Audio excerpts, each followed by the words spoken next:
네, 소개 반갑습니다.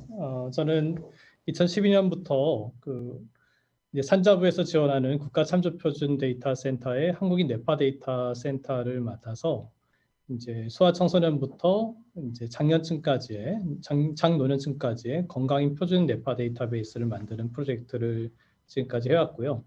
그것을 바탕으로 이제 지금 좌장을 맡고 계신 윤영철 교수님께서 약 5년 이상 수집하신 각종 원인에 의한 경도인지 장애, 또 치매 환자들의 뇌파 데이터와 또 임상 데이터를 같이 머지해서 뇌파를 기반으로 한 이제 경도인지 장애 선별 알고리즘을 개발하였습니다.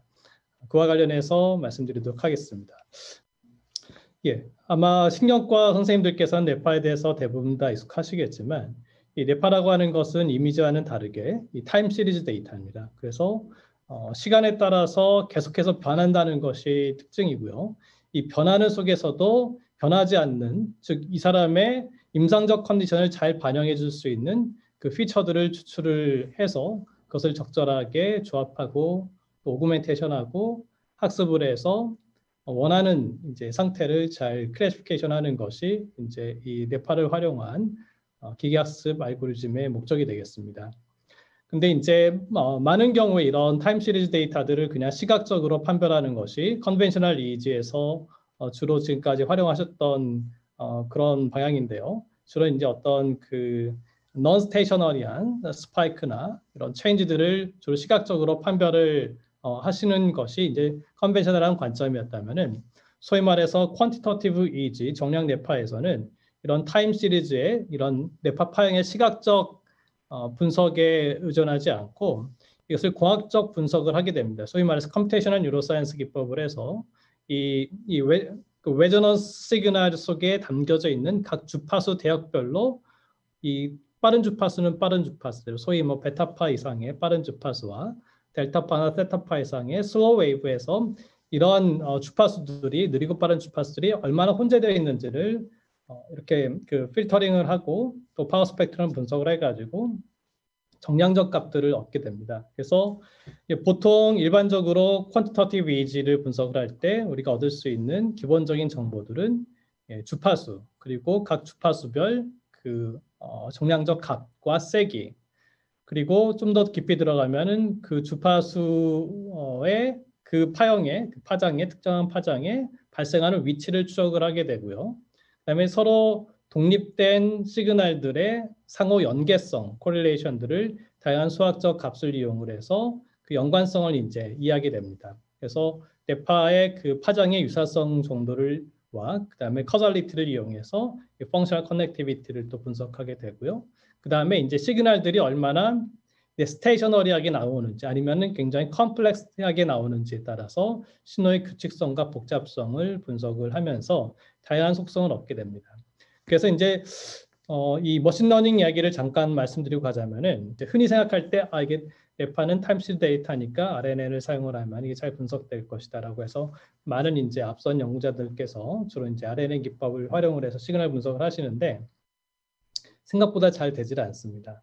그래서 이제 저는 이런 이제 타임 시리즈 데이터 자체가 아니라 이거를 정량적으로 분석한 다양한 피처들을 활용을 해서 이제 머신러닝을 하는 방향으로 이제 접근을 하게 됩니다. 아마 뇌파는 대부분 다 아시겠지만 잠깐 기본적인 내용들을 복습하고 하자면은 크게는 이제 델타파, 세타파, 그리고 알파, 베타, 그리고 베타 중에서 특별한 이제 주파수 이상의 파장을 또 감마파라고 따로 분류를 하기도 합니다. 그래서 보통 이제 우리가 뇌파를 이해할 때 각성 상태에서의 뇌파는 주로 10Hz에서 20Hz 사이가 정상적으로 이제 활동을 하게 되고요. 그것보다 좀 더 느린 파가 도미넌트하게 되면 이제 어라우절 레벨이 떨어지거나 아니면은 이제 디제너레이션이 진행되거나 에이징이 진행될 때 좀 더 이제 서파가 많이 증가가 되는 경향이 있고 그다음에 20Hz 이상의 뇌파 같은 경우는 정상적으로는 이제 앵셔스하거나 스트레스가 굉장히 증가하거나 아니면 패닉 같은 어떤 포빅 레스판스가 나타나든지 하는 그럴 때 주로 나타나고 있습니다. 그래서 이제 이런 이 정상일 때도 다양한 그 주파수 대역의 이제 파장들이 나타나지만 이것이 수면과 각성 리듬에 따라서 그다음에 질병의 상태에 따라서 이 도미넌트한 리듬 패턴들이 달라지게 되고 그것을 통해서 어떤 질병의 지금 현상을 이해하는 데 활용을 할 수가 있게 되는 것입니다. 자, 이제 1020 시스템이라고 뇌파의 전극을 측정할 때 우리가 기준이 되는 전극 부착 부위가 있죠. 이 전극 하나하나에서 이런 이제 뇌파가 하나씩 측정됩니다. 파장들이 측정이 되고 이것을 소위 말해서 이제 퓨리에 트랜스포메이션 같은 것들을 이제 걸어주게 되면은 가로축이 이제 주파수입니다. 이제 느린 주파수에서부터 빠른 주파수까지 각 주파수 대역별로 얼마나 이 타임 시리즈 데이터에 이런 파장이 많이 섞여 있는지에 따라서 이런 크기가 표시가 되는 것이고요. 이거 하나하나가 이제 전극이 부착되고 하나의 타임 시리즈 뇌파 데이터가 이제 측정되는 곳입니다. 그래서 FP1, FP2 전전두엽부터 해가지고 후두엽까지 이렇게 쭉 이런 식의 차트 형체대로 이제 보여주는 그림이 있고요. 그다음에 오른쪽처럼 조금 더 이제 비주얼하게 봐서 하나하나의 전극들이 이렇게 이제 동그란 2차원 원형의 점으로 표시가 되고 특정 주파수 대역의 이제 파장들의 높낮이를 상대적 높낮이를 칼라로서 이렇게 웨이팅을 줘서 표시를 하게 됩니다. 그러면은 이제 왼쪽 그림 같은 경우는 각 하나하나의 측정 채널에서의 주파수 대역별 이제 이 주파수의 도미넌트한 리듬들의 분포를 보는데 유용하고 오른쪽 같은 경우에는 이제 전체적으로 이제 마치 이제 이 스컬을 위에서 보는 것처럼 해가지고 특정 주파수 대역에서 상대적으로 특정 주파수의 파장의 크고 낮은 발생 부위를 분포를 보는데 굉장히 유용하게 됩니다. 그리고 이제 값은 절대적인 값을 줄 수도 있고 아니면은 전체 토탈 이 파워를 분모로 한 렐러티브 파워 값을 줄 수도 있고요. 이렇게 연령과 성별과 매칭되는 이제 놈 데이터베이스와의 컴패리슨을 통해서 소위 말해서 이제 G스코어 같은 스탠다드 스코어로 이제 표시를 할 수도 있겠습니다. 그 외에도 이제 뇌라고 하는 것을 이제 수학적으로 이렇게 반구형 모델링을 해가지고 마치 이제 우리가 지진파 같은 경우에는 지진파를 이렇게 딱 감지하게 되면 그걸 통해서 지진의 진앙지를 역추적하는 것처럼 이렇게 이제 여러 개의 전극들이 이제 쭉 스컬 주변에 이제 스칼프에 부착이 되면 그것에서 나오는 신호들을 역추적해가지고 이제 대뇌 피질 상에서의 이런 뉴럴 액티비티를 저희가 추정을 하게 됩니다. 그래서 특정 부위에서 얼마나 이제 주파수가 크고 빠르고 느린 주파수가 발생하는지에 대한 부분들을 추정을 해서 이제 매핑을 해주게 되면은 아무래도 이제 해부학적 ROI와 매칭을 해서 특정 ROI에서의 특정 주파수 대역의 액티비티를 저희가 이제 이해하는 데 굉장히 또 유용할 수가 있습니다. 물론 전극이 많으면은 더 로컬리제이션을 더 정확하게 할 수 있겠지만 이제 19채널이라고 하는 이제 기본적인 임상에서 활용될 수 있는 정도의 측정 채널만으로도 어느 정도의 이제 추정이 가능할 수가 있습니다. 그 외에도 이제 뭐 여러 가지 이제 컴포넌트 애널라이시스를 통해서 실제로 측정되는 것은 스칼프에서 부착된 전극에서 신호가 측정되지만 실제 뇌파가 만들어지는 것은 이제 시레브럴 콜텍스의 피라미달 레이어에서 이제 만들어지는 거니까요.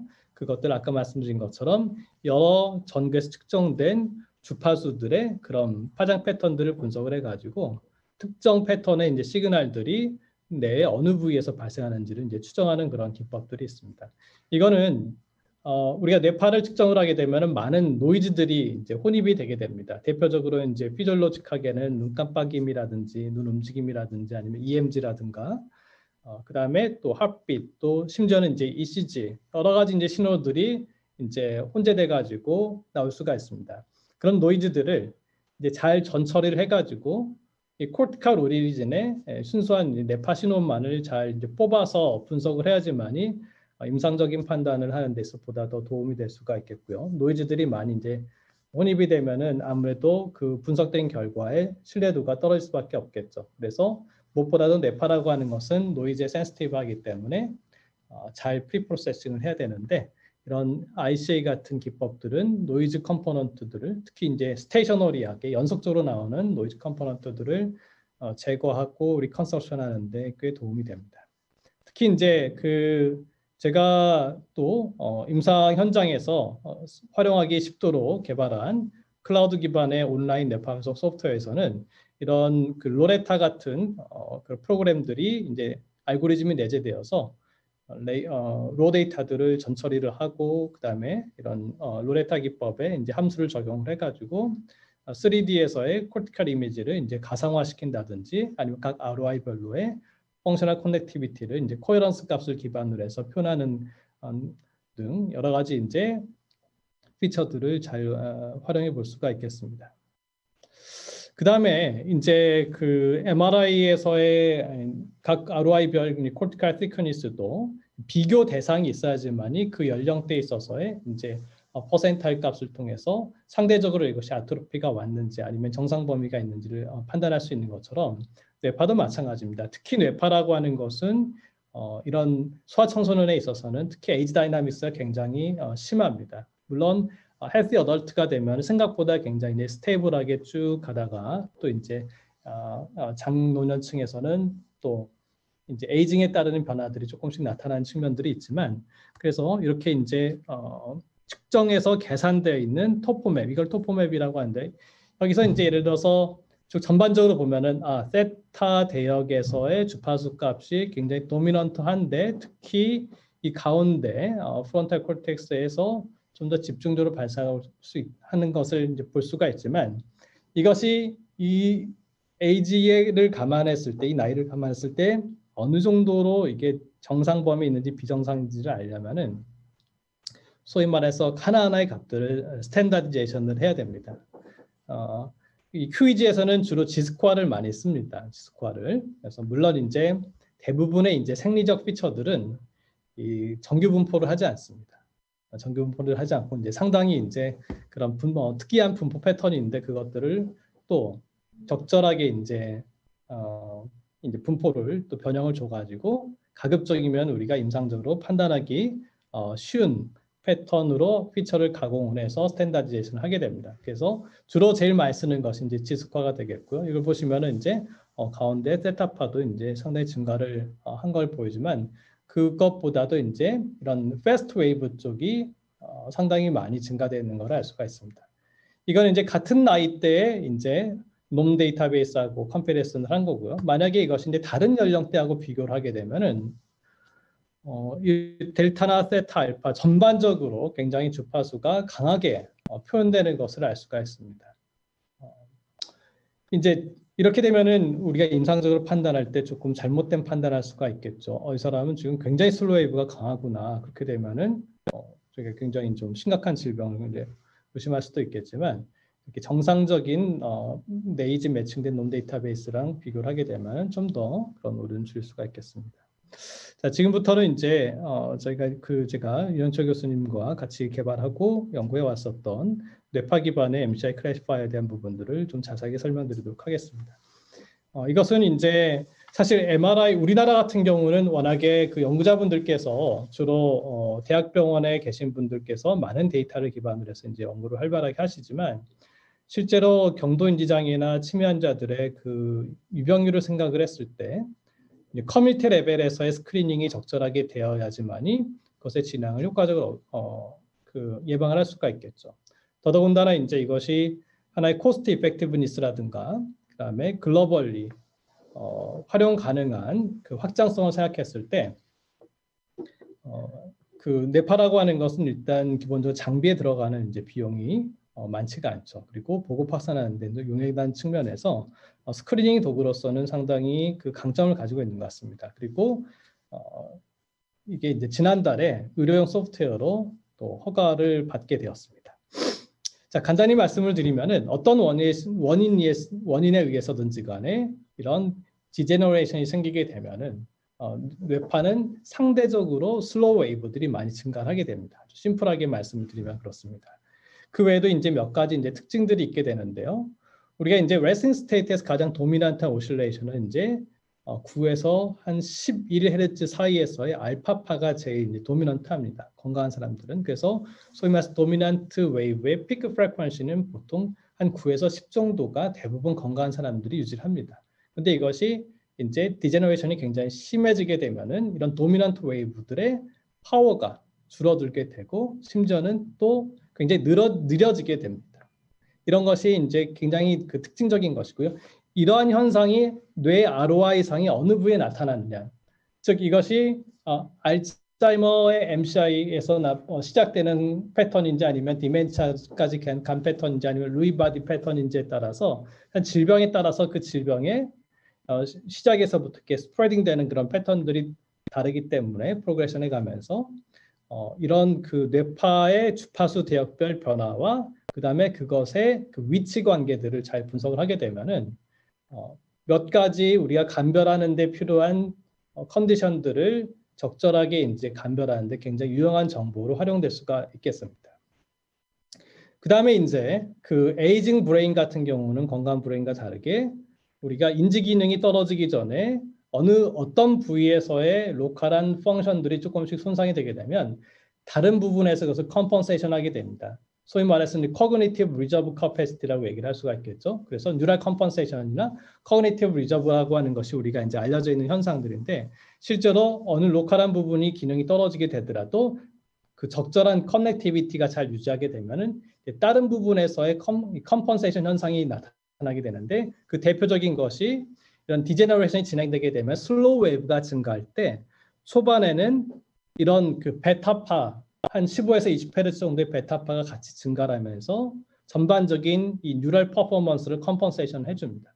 근데 그것이 더 이제 진행이 돼서 컴펀세이션이 잘 안 되게 되면 실질적으로 이제 그 인지 기능의 저하나 이런 증상들이 드러나게 되는 것이죠. 그 외에 이제 다양한 현상들이 이제 질병에 따라서 질병의 종류 또 그리고 프로그레션 정도에 따라서 이제 또 다양한 현상들이 나타나게 됩니다.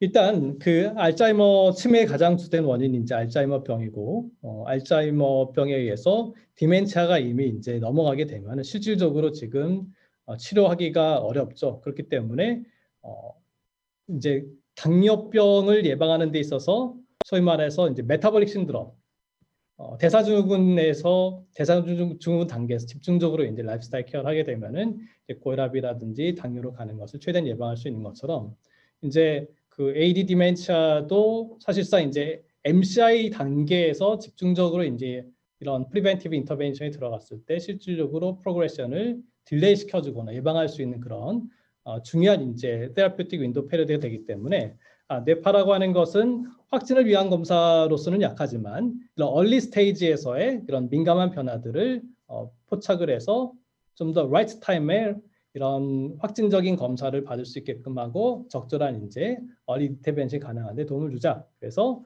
시작했던 것이 이제 암네스틱 MCI를 저희가 정상이라 해봤자 이제 사실 만약에 그 환자가 이 커그니티브 디클라인을 호소하는 사람이라면 SCD가 되겠죠. 그래서 사실 건강인과 AD를 감별하는 것은 MRI라든가 다른 검사로서도 굉장히 좋은 애큐러시를 보고해 왔었는데 사실상 MCI하고 이제 노멀 SCD를 감별하는 것은 좀 쉽지가 않습니다. 그리고 아시는 바와 같이 이제 MCI라고 하는 것이 아무리 암네스틱으로 저희가 조금 도메인을 줄인다고 할지라도 이런 이제 좀 굉장히 헤테로지니어스한 그런 사양들이 있기 때문에 이것을 이제 인지기능 검사 더불어서 이렇게 한번 모델링을 해보자라고 시작을 했던 겁니다.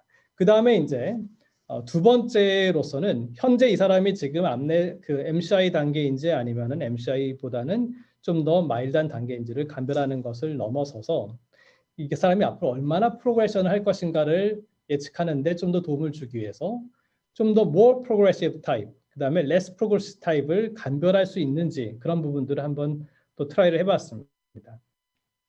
그 다음에 이제 이거는 이제 최근 일인데요. 요 이제 MCI 클래시파이어가 처음에 이제 작년에 이제 밸리데이션 하고 나서 최근에 조금 더 이제 업데이트된 내용인데 만약에 이제 이것이 저희 이제 데이터가 어느 정도 확보가 돼서 가능했던 것인데 이런 MCI로 감별되었거나 아니면 노말 사이에서도 뇌파의 그런 파형 패턴 분석을 해가지고 알츠하이머 디지즈에서 나타나는 MCI와 그렇지 않은 MCI를 감별할 수 있는지 그런 것들을 한번 트라이를 해봤습니다. 그래서 이제 이거는 이제 윤 교수님께서 이제 제시해 주신 하나 이제 가설이었는데 우리가 이제 MCI에서 우리가 좀 더 프로그레시브 타입의 MCI라고 하는 것은 그냥 이제 지금 딜레이드 리콜 스코어, 메모리 스코어가 떨어진 것뿐만 아니라 거기서 인코딩이 제대로 안 되어서 만약 메모리 펑션이 떨어지는 것인지 아니면은 이 인코딩은 제대로 되는데 리트리버를 제대로 못해서 메모리 펑션이 떨어진 것인지에 따라서 이것이 언더라잉 디지즈가 다를 수가 있고 그것에 따른 앞으로 프로그레시브 미스가 좀 다를 수가 있다라고 하는 그런 이제 가설을 기반으로 해가지고 저희가 한번 또 모델링을 이제 들어가게 됐습니다. 자, 이제 가장 우리가 이제 전반적인 뇌파, 정량 뇌파를 보는 데 있어서 좋은 게 이런 토포그래픽 맵입니다. 여기서 보시면은 왼쪽 그림이 에이지 매치드, 에이지하고 섹스 매치드 놈하고 비교했을 때 소위 말해서 인코딩 페일러 MCI, 즉 인코딩이 안 되는 그런 딜레이드 리콜 디스클라인의 이제 MCI를 정상인하고 비교했을 때 이 세타파, 베타파와 비교했을 때 상대적으로 세타파가 이 프론탈하고 미드 프론탈하고 바이레테랄 템포랄 쪽에 굉장히 증가되어 있는 패턴을 볼 수가 있습니다. 우리가 이제 세타파만을 볼 수도 있고 아니면은 상대적으로 이제 세타파나 베타파를 이렇게 레이쇼를 보게 되면 조금 더 컨트라스트를 확 줄 수가 있죠. 그래서 이 그림을 좀 기억을 해주셨으면 좋겠습니다. 세타파나 베타파 레이쇼가 이 미드 프론탈하고 바이레테랄 템포랄 쪽에 유하게 증가한다. 사실은 이제 뉴로 디제너레이티브 체인지에 있어서 아주 티피컬한 패턴이 세타파가 상대적으로 증가하는 겁니다. 반면에 이제 오른쪽을 보시면은 인코딩 페일러 MCI하고 알츠하이머 디지즈 디멘치아하고 이미 디멘치아로 간 그 그룹 간에 비교를 해보면은 왼쪽이 인코딩 페일러 MCI입니다. 인코딩 페일러 MCI에 비해서 ADD는 조금 더 프론탈 세타와 바이레테랄 세타의 증가가 조금 더 증가되어 있습니다. 즉, 이거는 왼쪽과 오른쪽 그림은 상대적인 이제 칼라 스케일을 준 것이기 때문에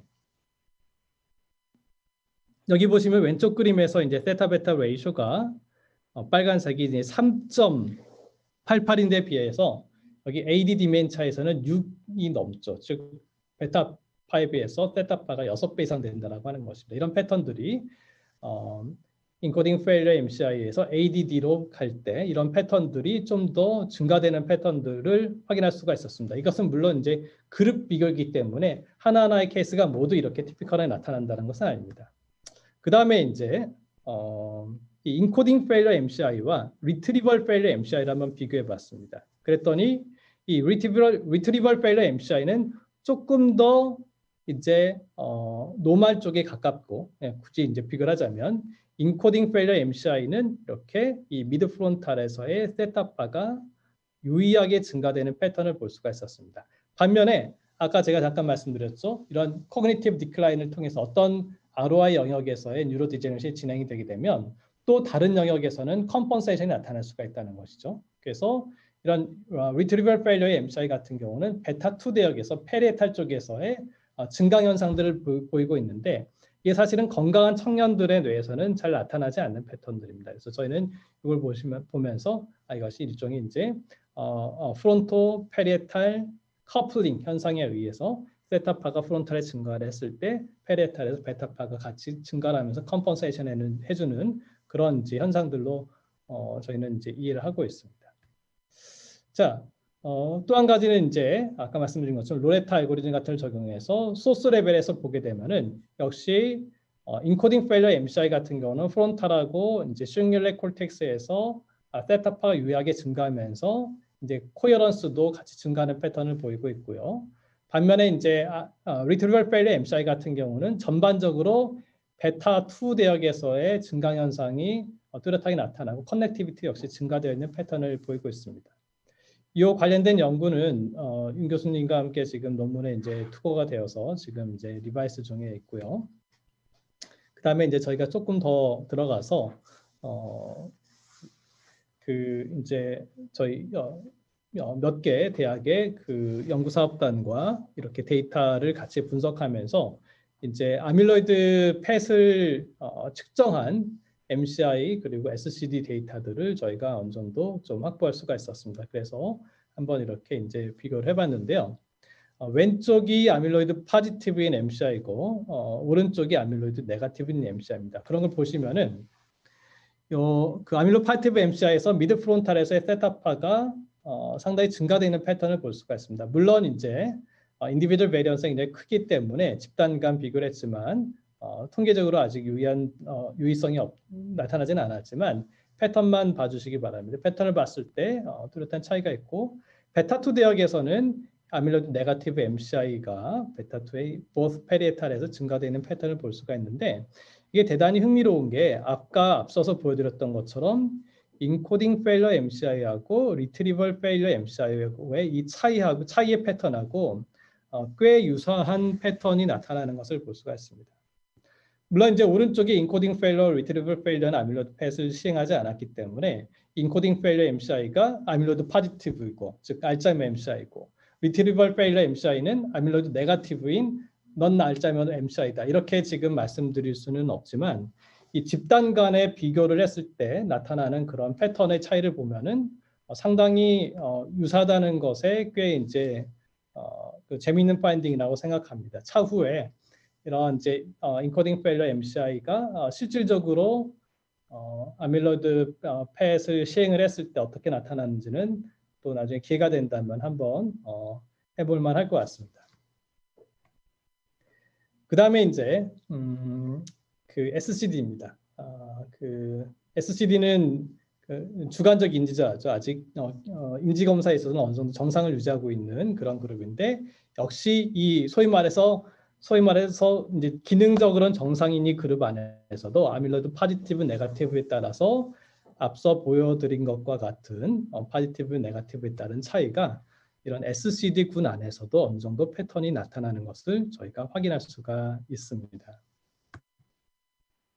그 다음에 이제 같은 알츠하이머 디지즈죠. 프리클리니컬 알츠하이머 디지즈 SCD하고 그 다음에 아밀로이드 포지티브를 골드 스탠다드로 한 MCI 두 그룹을 비교를 했을 때는 역시 프론탈 세타가 상대적으로 조금 더 증가되어 있고 그 다음에 이제 페리탈에서의 베타2는 역시 조금 더 인지 기능이 양호한 SCD 쪽에서 더 증가되어 있는 패턴을 볼 수가 있습니다. 그래서 저희가 이제 그 뇌파 QEEG를 가지고서 이런 그 알츠하이머 패턴을 찾는다라고 하는 것이 이런 그 이 브레인에 침착되어 있는 어떤 플러그에서 나오는 어떤 특정 파장을 저희가 분석하는 것이 아니라 그 질병과 질병의 프로그레션의 레벨에 따라서 나타나는 뇌파의 변화의 단계들이 있습니다. 그 유형을 보고서 저희가 이제 분류를 하는 것인데요. 실제로 이게 집단 간에는 어느 정도 패턴들이 이렇게 딱 나타나는데 인디비주얼하게 보게 되면은 굉장히 다양합니다. 그래서 이제 집단 간에 나타난 이런 패턴들이 인디비주얼 데이터에서도 그냥 전형적으로만 나타난다면 사실상 뭐 머신러닝이라든지 인공지능이라든지 이런 것이 필요 없이 그냥 이제 QEEG만 돌려가지고 이런 패턴만 딱 보시면은 선생님들께서 충분히 파악하실 수가 있겠지만 실제 인디비주얼 데이터들은 그렇지는 않더라고요. 그래서 저희가 이제 소위 말해서 클래시피케이션 모델을 만들게 됩니다. 그래서 이제 그 처음에 만들었었던 것이 오케이 그러면은 이제 기억력 저하를 호소하는 사람들을 이제 이 사람이 이제 특히 뭐 개원가라든지 아니면 치매 안심센터라든지 이런 데서는 SNSB 같은 그런 풀 검사를 이제 할 수가 없잖아요. 그렇기 때문에 그렇다고 MMS만 가지고 판단하기는 너무 또 이렇게 민감도가 떨어지고 그러니까 오케이 그러면 이제 암네스틱 타입의 MCI하고 MCI하고 그렇지 않은 군을 나눌 수 있는 클래시피케이션을 먼저 만들자. 그래서 이제 그 작업을 1차적으로 하게 되었고요. 근데 이제 이걸 하고 나서 이제 계속 데이터도 좀 쌓이고 여러 가지로 이제 성능 테스트도 하는데 이제 저희가 여기서 이제 이 흔하게 생각할 때는 MCI가 굉장히 이제 시비하면은 디멘치아 패턴하고 이제 같아진다 이렇게 생각을 할 수가 있는데 사실 이 인디펜던트한 그 인지 기능을 유지하고 인디펜던트한 생활을 할 수 있는 정도의 수준하고 이 치매하고는 또 뇌파 패턴이 굉장히 또 차이가 나더라고요. 그래서 ADD 환자를 그냥 넣으면은 이게 뭐 또 결과가 또 이상하게 나옵니다. 그래가지고 초기에 이제 이 기능을 좀 업데이트하자. 그래가지고 알츠하이머 디지즈 디멘치아 즉 아밀로이드 포지티브를 골드 스탠다드로 임상적으로 확진된 ADD 디멘치아 환자를 또 한번 이제 그 트레이닝을 해가지고 사전에 이제 ADD가 이제 진행된 사람들은 먼저 이제 걸러주고 그 다음에 이제 MCI냐 아니냐를 이제 나눠주고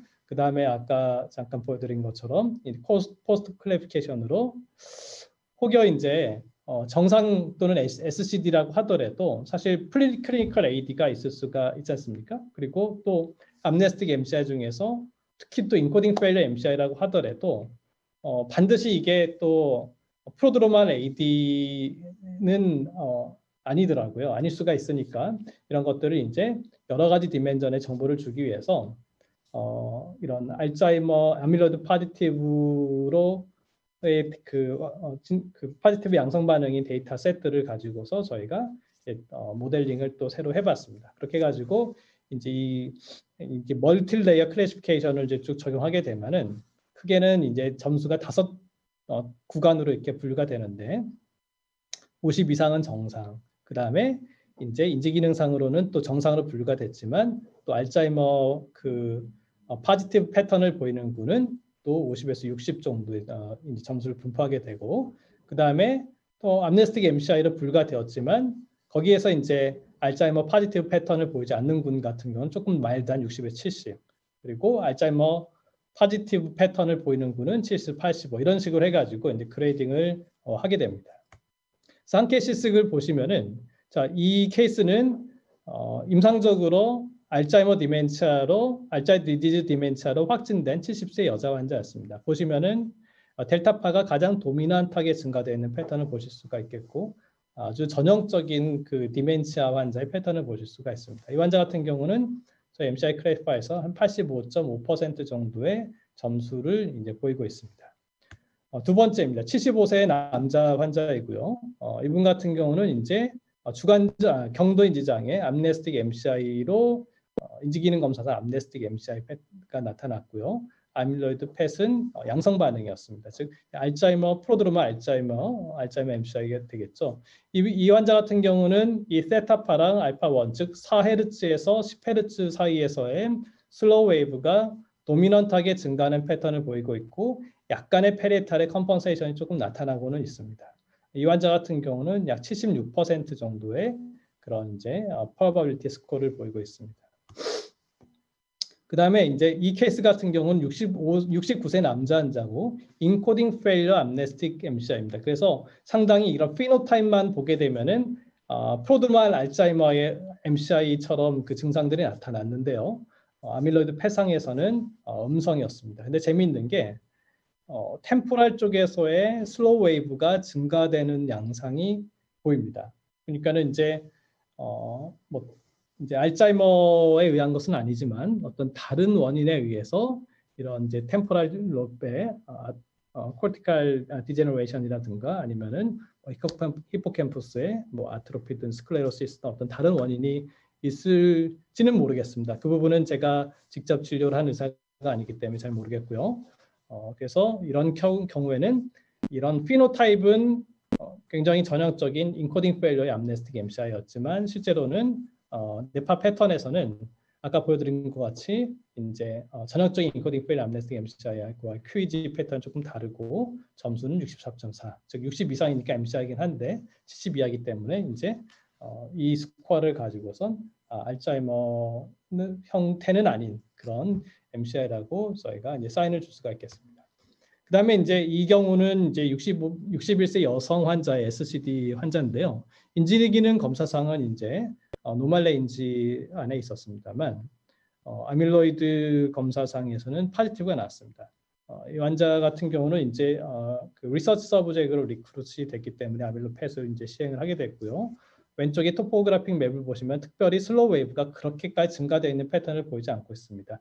이 초록색의 분포가 되는 것은 이런 에버리지에 가까운 값을 가질 때 초록색의 이제 분포를 보이게 되고 감소하면은 이제 파란색, 증가하면 노란색이 보이게 됩니다. 대부분은 이렇게 델타파 조금 증가된 양상이지만 노란색 정도면은 원 스탠다드 데비에이션 이하기 때문에 유효하게 증가했다 보기는 어렵죠. 이 환자분 같은 경우는 50 이하가 완전히 정상인데 50에서 60 사이에 54.3%의 값을 보이고 있습니다. 즉 인지기능상에서는 정상이지만은 이런 언더라잉하게 그런 아밀로이드 패스가 진행되어 있기 때문에 이런 사람 같은 경우는 이렇게 디텍션 되면 사실은 확진 검사를 위한 워크업을 하거나 아니면은 이제 그럴 여건에 되는 종합병원으로 이제 리퍼를 빨리 하는 것이 좋을 것 같습니다.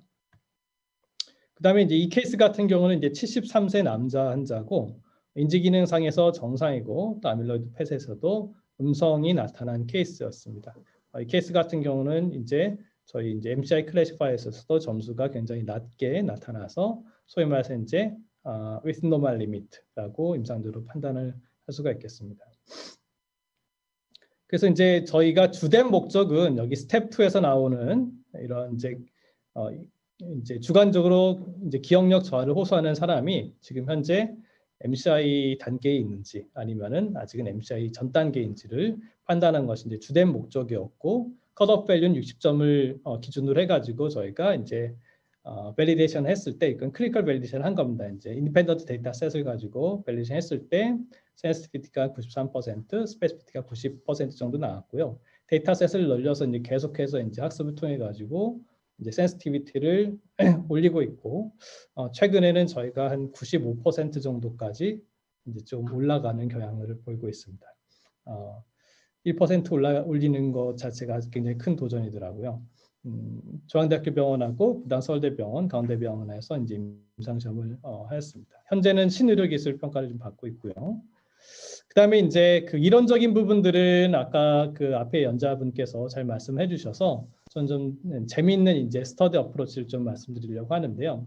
뇌파라고 하는 것이 이제 이런 파장이기 때문에 사실 파장 자체를 학습한다는 게 사실 조금 쉽지가 않습니다. 그리고 그 파장뿐만 아니라 각각 그 파장이 어느 채널에서 측정된 것인지에 따라서도 굉장히 이 스파셜한 인포메이션이 있기 때문에 그것을 저희가 스페셜한 인포메이션과 타임 다이나믹스의 정보를 같이 하나의 이런 데이터셋으로 넣어서 이미지를 구현을 하고 그 이미지의 그 하나하나의 이제 에포크를 좀 보통 한 2초에 4초 정도를 하나 이제 에포크를 잡는데 이건 이제 슬라이딩을 해가면서 각각의 에포크 안에서의 그런 이제 주파수 대역별 파워의 변화를 이렇게 하나의 이제 이 비디오 클립처럼 이제 만들어서 이 비디오 클립 자체를 이제 저희가 마치 이제 자율주행 할 때 차가 이제 사물을 인식하면서 이렇게 자율적으로 운행해 가는 것처럼 이런 비디오 클립들을 학습을 해가지고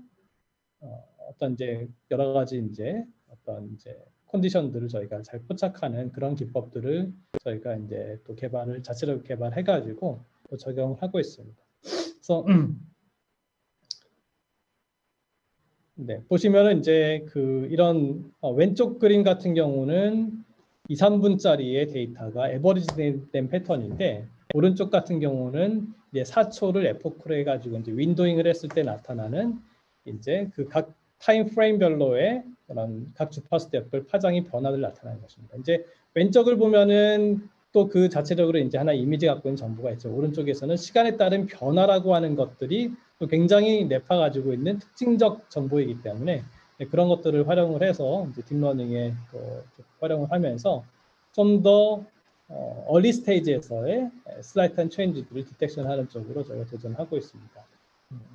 현재 이제 이러한 솔루션들은 또 제가 창업한 아이메디슨이라는 이제 회사에서 클라우드 기반의 뇌파 분석 솔루션으로 제공되고 있고요. 뇌파라고 하는 것이 제가 뇌파 센터에서 이제 오래 연구를 하면서 많이 느꼈던 게 개인별로 편차가 되게 큽니다. 그것을 이제 연령에 따른 표준화를 하는 것이 굉장히 중요했었고요. 그 다음에 무엇보다 뇌파라고 하는 것이 이제 노이즈에 굉장히 센시티브하기 때문에 그것을 매뉴얼하게 프리프로세싱을 하게 되면 사실은 그것을 하는 숙련도에 따라서 데이터가 많이 달라지게 됩니다. 그렇기 때문에 그것이 굉장히 이제 아주 레이버 인텐시티한 그런 아주 고난한 작업이고 그 손으로 다 작업하기는 너무 어렵죠. 그거를 이제 저희가 클라우드 기반으로 해서 오토 디노이징을 할 수 있는 알고리즘을 개발을 하였고요. 그다음에 이제 사실 에필랩시 정도 되면 환자들이 그냥 뇌파를 찍겠지만 치매 안심센터 같은 데서 뇌파를 찍으라고 하면은 사람들이 조금 아무래도 부담스러워할 수가 있습니다. 그리고 검진센터 같은 데 또 턴오버가 빨리빨리 돼야 되기 때문에 저희가 이제 이런 젤을 쓰지 않는 드라이 일렉트로드 헤드셋을 와이어리스 헤드셋을 또 이제 개발을 하고 있고요.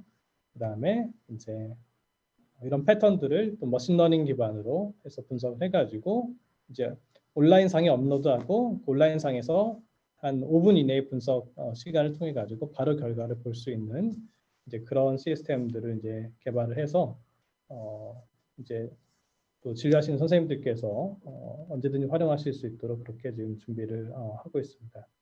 그래서 이것으로 이제 그 뇌파 정량 뇌파 기반의 그런 이제 MCI 클래시파이어의 개발 과정과 거기에 주요 케이스들에 대한 소개들을 이제 드렸습니다. 네, 끝까지 경청해 주셔서 감사합니다.